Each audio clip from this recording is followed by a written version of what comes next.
Memoir Kwaba about Skeleton Man TV. So, Skeleton Man TV, Anna Wushi. Say, where your first time, Bomodia, subscribe. Mia notification is so. Click all no send you video. Bia ye dibetumuno abusia. Wonson Sabekan when ye be a show. Medasi be brave. Which are for lawyer Nana Obri Buahin, the historian, what in Sembi Tuja. Lawyer Nana Obri Buahin, so one Tiasie. Doma hene historian, Kojo Ajeman, Oni Odumasi Abusia Penny, Omo Yen Wome Bia. Tes what Jim Hokre Busia, one Tiasie, or so bar out, Ebe can't say. Krobe Bray, Ayeden, or Broom Memoir Abusia for. Oma hemfo omo ba menhia and the beden and the besum because some crone wo buru hono mo abusia omo kan asantima ho oso okoka sa asemu we kodwo agiman ene odumase abusia panyi omo mune ye kum omo si omo nti ase se lawyer Nana Obri Buahin wakoka sa ene omo suo ni mu eyeden etutu bi mane no ankasa wosi sa so na abusuafo omo ka kire bonofo ne se MPP fo ewo power abusia omo pegya otumfo omo masantima yede eye kese ne sanity no omo campaigning etia MPP ema abusuafo bonofo enso yeden etie eto abama NDC no se NDC fo yeden eba power omo ntumi nyeden embre otumfo ase saa so na enkro na ewo broma mu na abusuafo omo ba asantima mu na besom no omo ka asantima ho no omo nyina so obi anyeden obi anka se afa ye nyeden ye ma asantima biem still omo da so yeden eba asantima afa kura no omo yeden omo kosuru afa kura so no tumfo pejja omo konya no ana o si wa show dada ana doma hene oni ne historians no omo yeden omo dada bonofo MPP NDC omo ntumi nye otumfo kese otumfo no oye ne kese dida ana afen so no asanteman flag no ebaye ansana Ghana flag eyeden eba abusuan ensamne dosun lawyer Nana Obri Buahin wodi nsemu tudwenti mudie mumiem bonwe video num François ne yakaya no anya sa netie samum in fact on 31st January 1874 31st January 1874 almost started the Sagranti Wesley war. Sagranti war. So what is Sagranti? Sagranti war. They were led by Sagranti Wesley. They were led by Sagranti Wesley. And I bet you Sagranti war. Ntokwari started amuafo bekwai. Bekwa amuafo. Now a lot of the Ashanti troops, you know, abrofunu kunwa pa. Abrofunu kunwa pa. You know, Bekwai had a history be Bekwai no any dropping. Eduba bi atete no omo timi twe omo ho omo kan sante no sa. That was that was place why the Treaty of Formina no nyina no omo sign of Formina no. Because Bekwai ene abrofunu kasa Bekwete Asante Fonso kasa Bekwete abrofunu feel comfortable so be shi Asante Fonso wo Bekwai Asante Fonso feel comfortable because here no go area for abrofunu na costa say no go area for Asante Fonso nti wo mo chia wono 31st January 1874 e be konto kwa no pa kesi mani pa ebruwe no mo se dura mo afo a ne yakai ya anom nti anya amamfunfo dabi ayamuafo edura muafo a na yakaya and that happened in 31st January 1874 31st January 1874 and edura muafo a na yakaya bekwa muafo therefore there and the Treaty of Formina also was signed, you know, and Treaty of Formina no kra no Wama wamko represente Asante no 1896 Treaty of Formina na Nkuranza kan ho Nkuranza hene ya one of the representatives of the Asantes Nkuranza hene ya one of the representatives of the Asantes during and the say wamo the Treaty of Formina Nkokora miensa Nkuranza fo no ka se wamo ya Asante fo a ya everything. Look, my man, Namasan, what in Namasan? In fact, the people of Namasan have something in common with Abohia. Kroma Bohia paying for, but in Namasan paying for, bɛn ofuma mpanyimfo bɛn bɛkɔ kye Jamrawa in 1742 during the Asante Bonomanson war no abohia ha namasa ofuma bɛn bɛkɔ kye Jamrawa.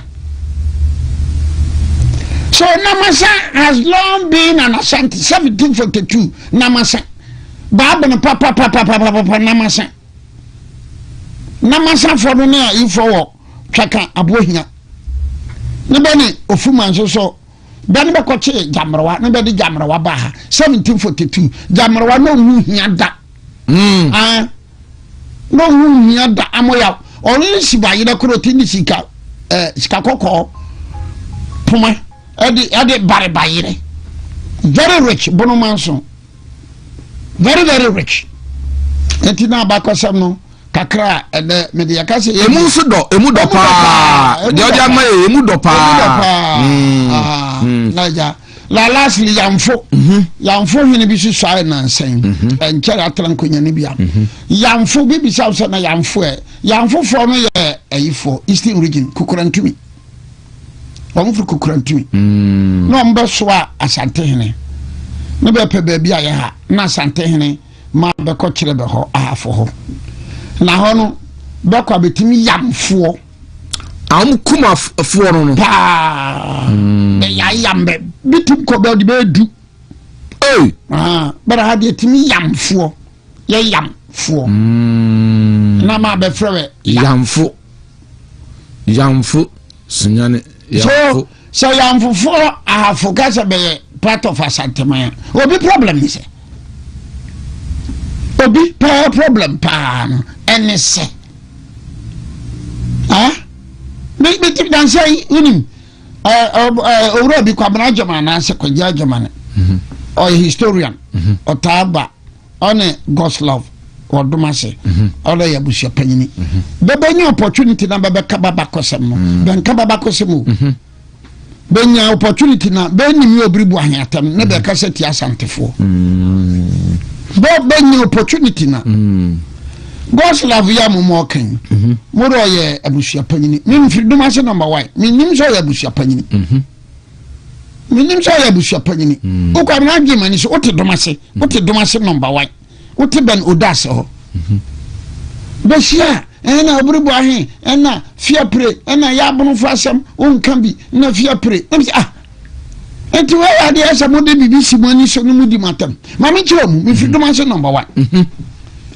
Now, during the 2024 campaign, Baby NDC for okay. Kwajajaman and Goslav, no, and Domasa dear, dinner your friend, no, dinner, but dinner common day your friend Cabrico. Cabrico. Back in the NDC for during the 2024 campaign by Yana some of MPP, MPP winner, the Bamo Bribo him push. Dr. Banyamo Bribo him push. Abono for me na you. Abono for me na, but the Baka could shake Kumasiase. That was a dirty campaign. Nipa nso tie we gidi. Nipa ba bretie gidi. Nipa ba bretie gidi. Nobody am timbabi, me nyankopon nim dem hwe nanim. Then they did the campaign. No more yo na say NDC ba. Oh, ahemfo na be kokumase ni nyina na ye betwam. Bebe yesei, ni be huhurusi, ni ndem timbabi, ni ndem miaba no, na ja be koto baba. Na be to aba MPP enya. NDC enya. NDC enya. Now it was the NDC time. And a Sampa Nana Jafla. Sampa Gazetino. Nana was gazetted during NDC time. So what do you people say to that? Domana pensioner Sampa Mine or Mugazetino. I don't know what I'm saying. No fear pre. I just fear pre already Oba. Meaning control fear pre. Domasi number one mine in February Chiribayan. One fear pressaman cockot. Domasi number one or him. Domasi number one or country. Domasi number one or Tranquina. Banquan Cosaman fear pre our original house. No fear pre. All by no fear pro two for project fear pre. ayɛ de ɔbrɛmpɔn president Mahama tamu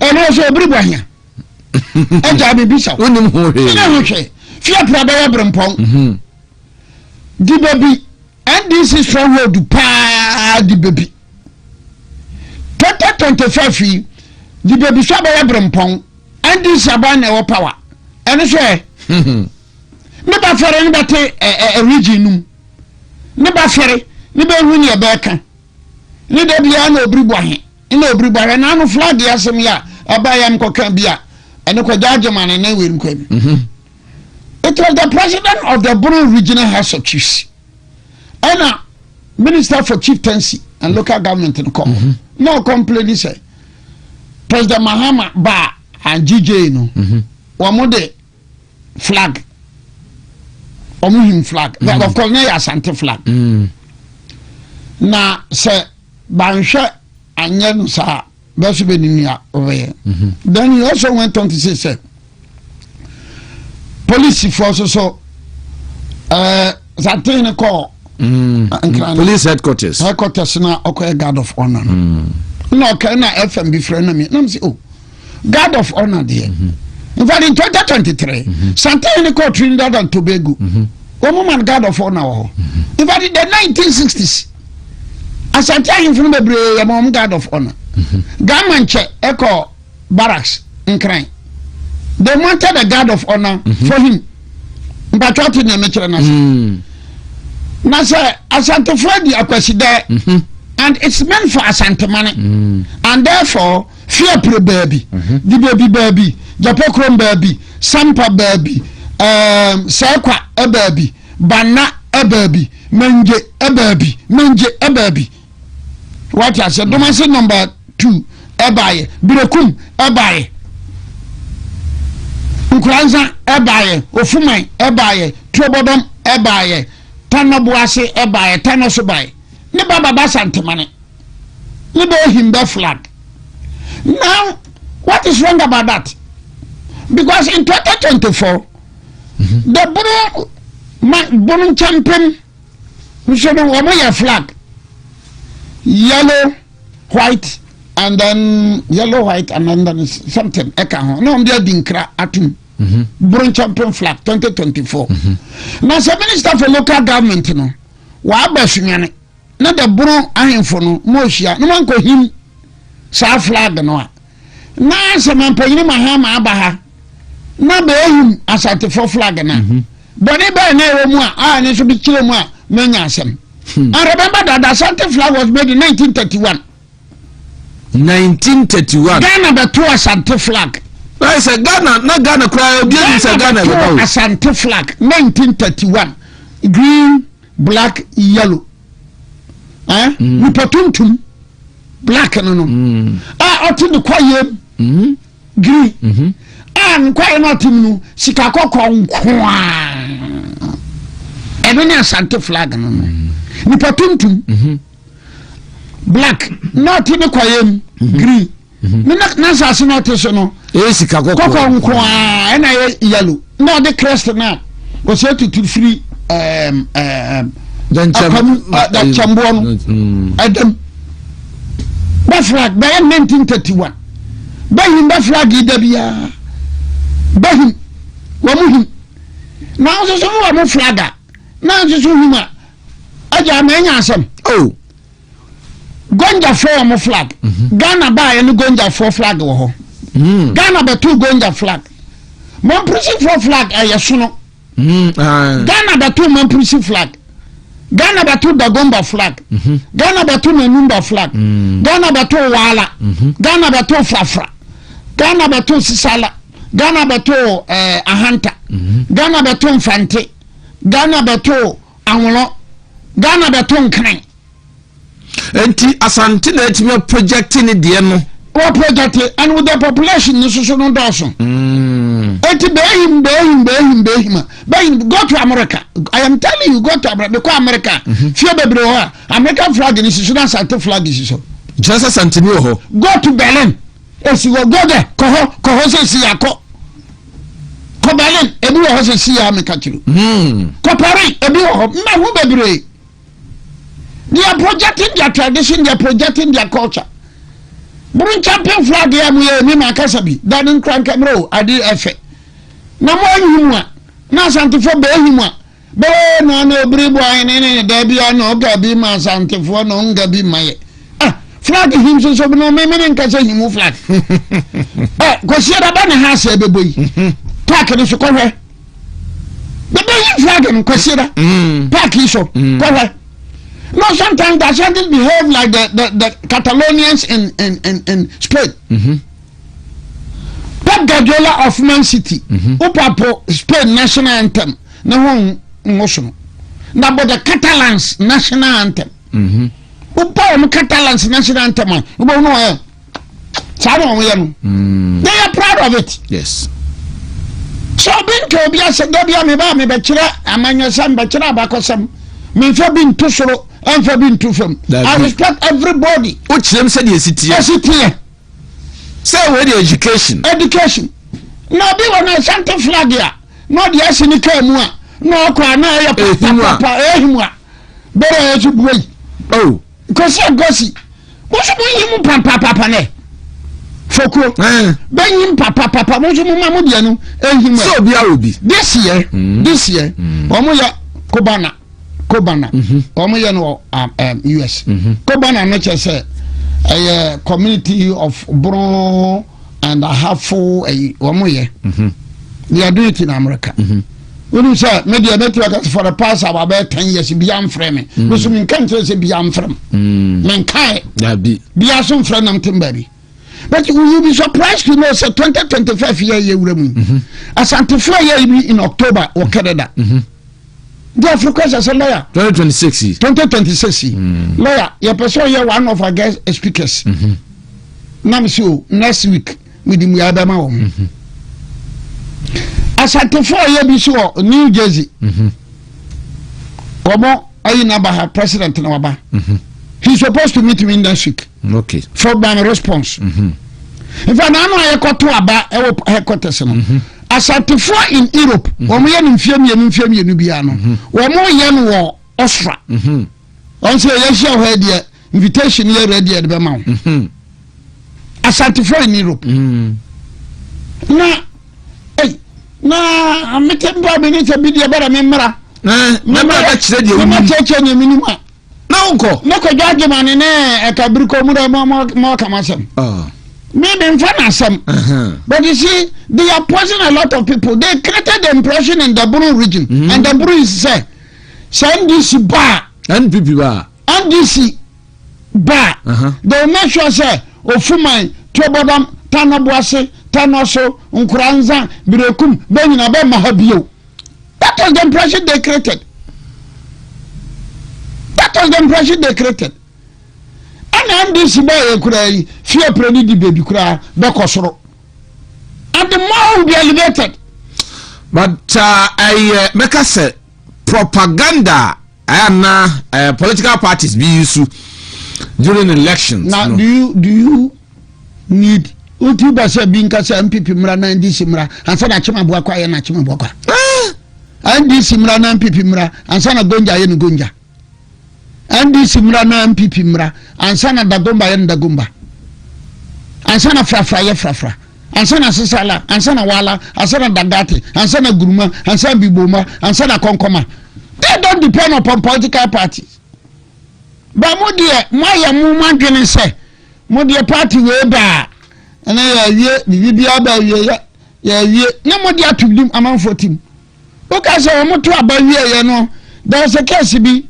Atapoku aduane see you okosumpa na me yaboache when they were discussing nyama MPP Lucian me did them I know bribo hene kwamba fo sorry no bribo hene kwamba fo yo me kan asante asema I don't know my boniana oh me kan asante asema me ka abakosem I am saying that Atapoku a ufri Nanada Dama Akomfom. Dama came in 1640.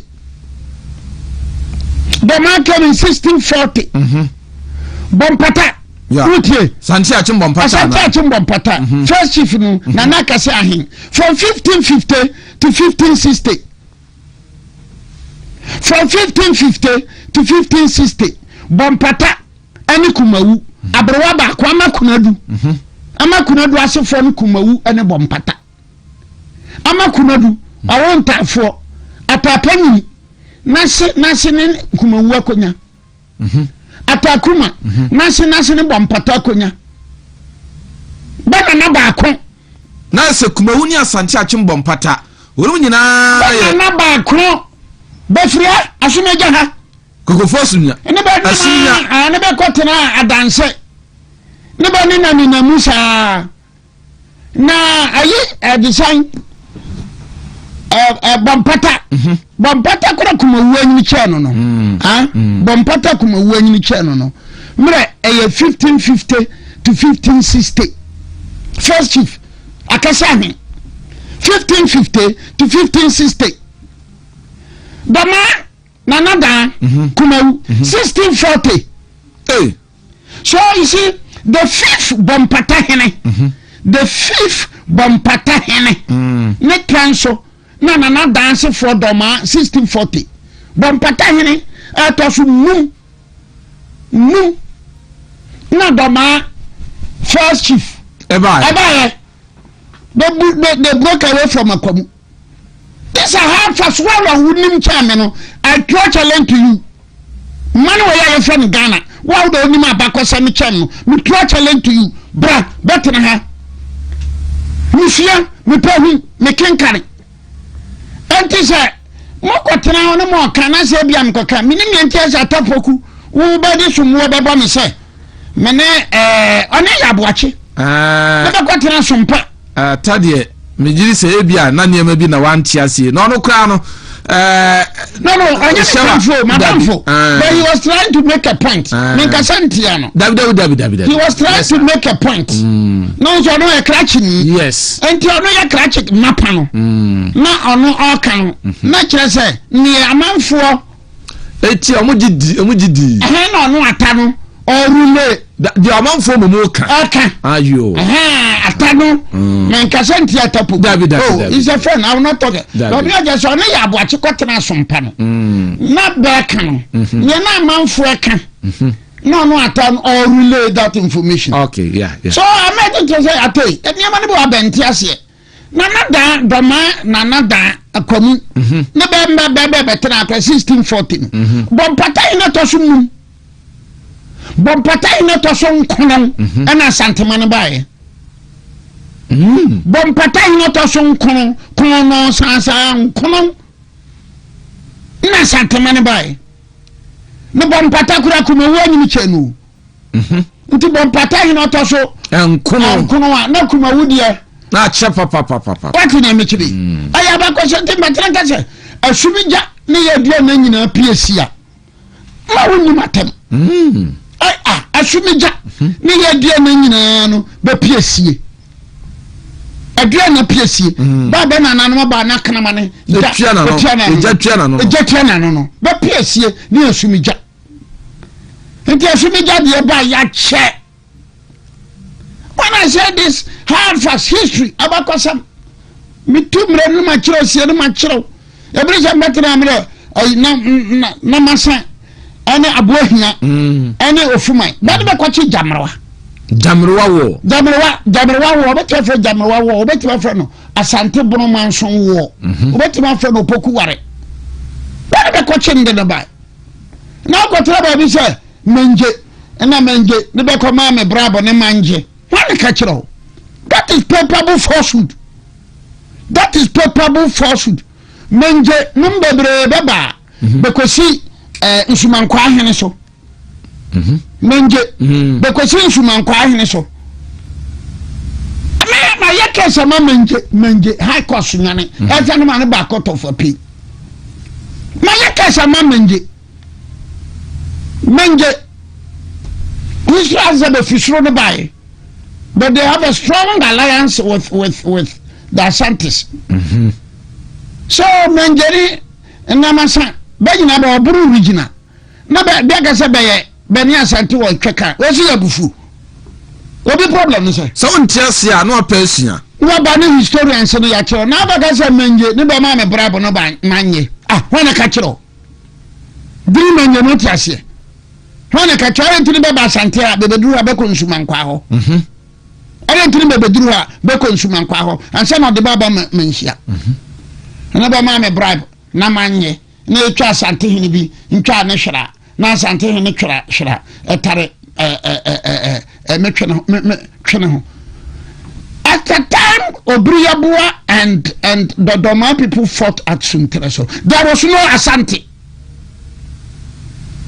At the time Obriyabua of Kwaman and the Doma people fought at Suntereso, there was no Asante. Na yonkronkro. Na nya Asante mai. Eti obi ka jese na Doma foka Asante ka jese hu wafere.